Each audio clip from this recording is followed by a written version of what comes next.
In this video, I'll show you how to make copies using your Epson EcoTank 2860 printer.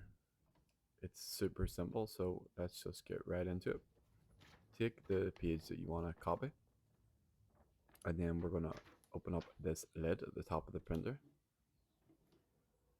Then take the page and place it face down on the scanner glass, like this. Then in the bottom right, you'll see this arrow here. You need to drag the top left of the page towards that arrow so that it's aligned with the scanner, and then go ahead and close the lid. Then if you come back to the buttons on the front of the printer, here is our black copy, and then on the right you have your colored copy. So for example, let's just say I wanted 2 black copies.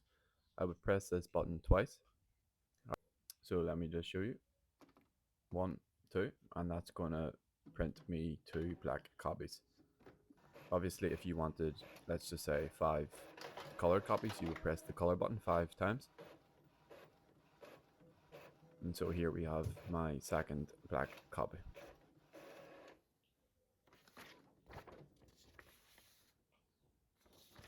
And then I can take the original out of the printer's scanner glass.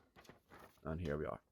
So that's how to copy using the Epson EcoTank 2860 printer.